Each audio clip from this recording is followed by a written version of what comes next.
All right, so at this point, some of you may be going, okay, Jim, I understand. I'm with you. I get that delta G and delta S and all that good stuff. But when we take a look at temperatures, like in the one problem that we solved, that the temperature for this reaction that was non-spontaneous to become spontaneous had to occur at almost 1200 degrees Kelvin or 800 degrees Celsius. There's no freaking way that can happen in a human body. Okay?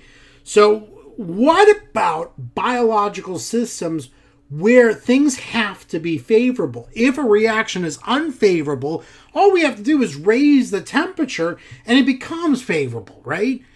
But in a biological system, raising the temperature means killing the person or killing the organism.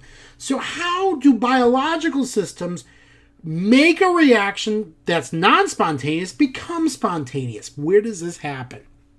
Okay, so thermodynamics works just like in living systems, just like we've been studying in this previous chapter, and it has some pretty useful implications.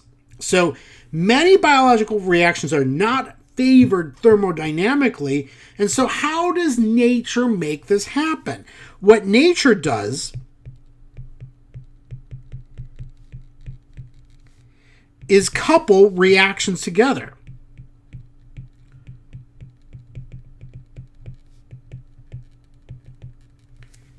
And so we use energy from a spontaneous reaction to drive a non-spontaneous reaction.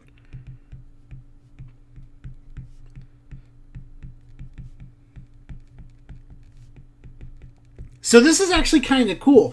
If you remember Hess's law said doesn't matter if the reaction happens in one step or 5 steps, it's still the same process. Okay?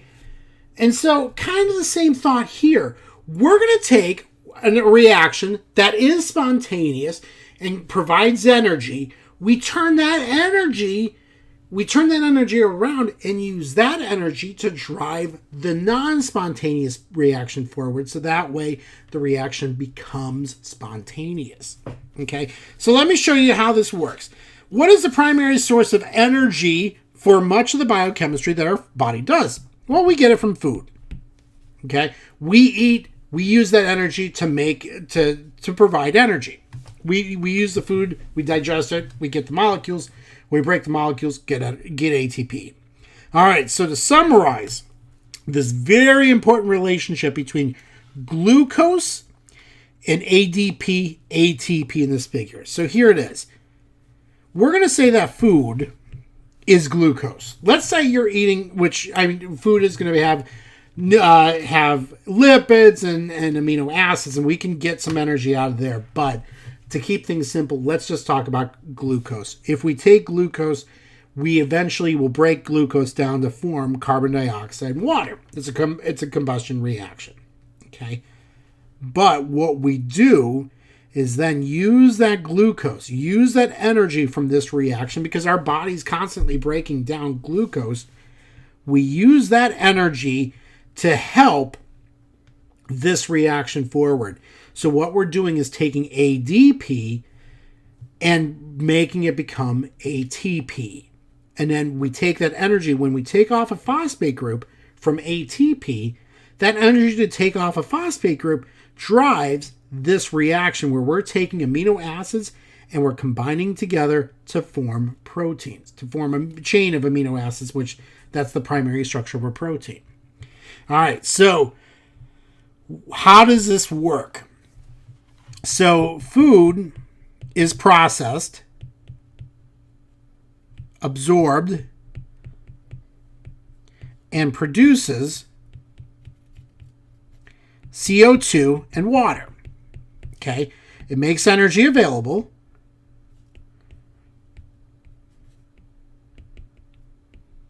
Oops, let me spell available right. It makes energy available. And we use energy to convert ATP to ADP. Okay, so what is the meaning of the right-hand side of the figure? The reaction from the left-hand side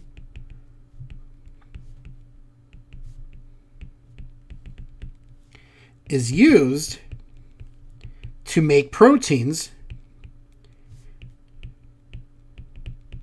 from amino acids. So if we're going to write the chemical reaction for the synthesis of ATP, the way this works is we take adenosine triphosphate plus H3PO4, phosphoric acid. We take the phosphate group off of that. It becomes ATP plus water. And this delta G, standard state, is a positive 31 kilojoules. And so this reaction is non-spontaneous. Okay.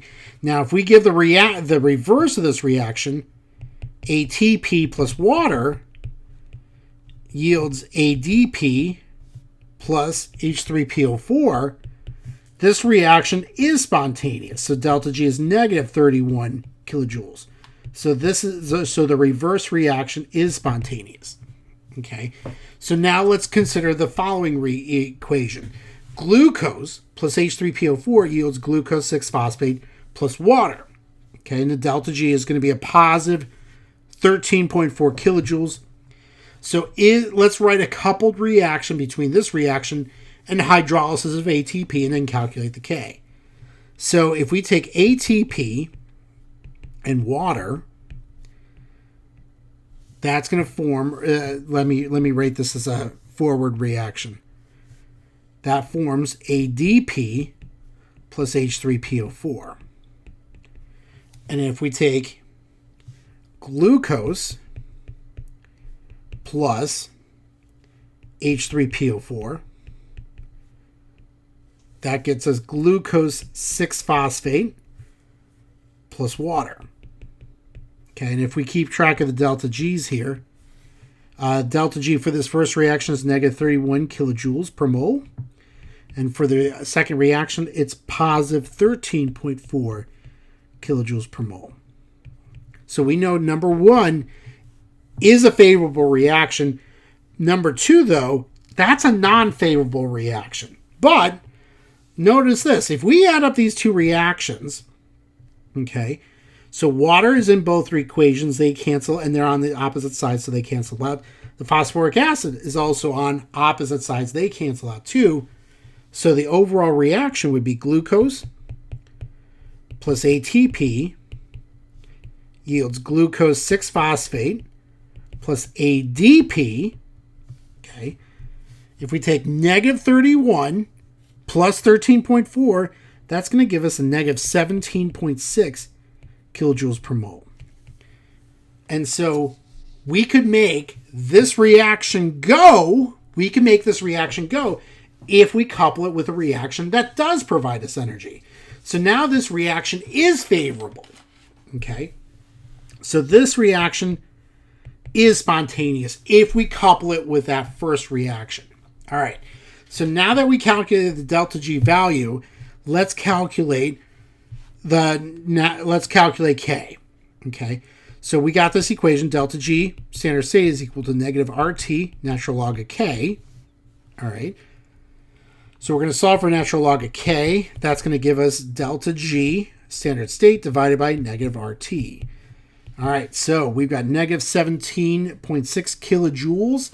That will get, if we convert that to joules, that will give us negative 17,600 joules per k mole. Joules per mole, sorry. I keep thinking of entropy, joules per mole. All right, and times negative R, which is 8.314 joules per k mole, times T, which is 298 K, 25 degrees Celsius. All right, negative 17,600 divided by the product of negative 8.314 times 298, that should give us 7.1. So if we're solving for K, and we use that 7.1 as the exponent for E, That should give us 1.2 times 10 to the third. So that tells us that this favors product formation. Okay. Now, just to tie this into stuff that we talked about previously, what important class of chemicals assist these types of reactions? Enzymes. We talked about this back in chapter 14, enzymes. What do these substances do for the reaction? They lower the activation energy, E sub A. Now, what can these substances not do for the reaction? Change the equilibrium constant, K.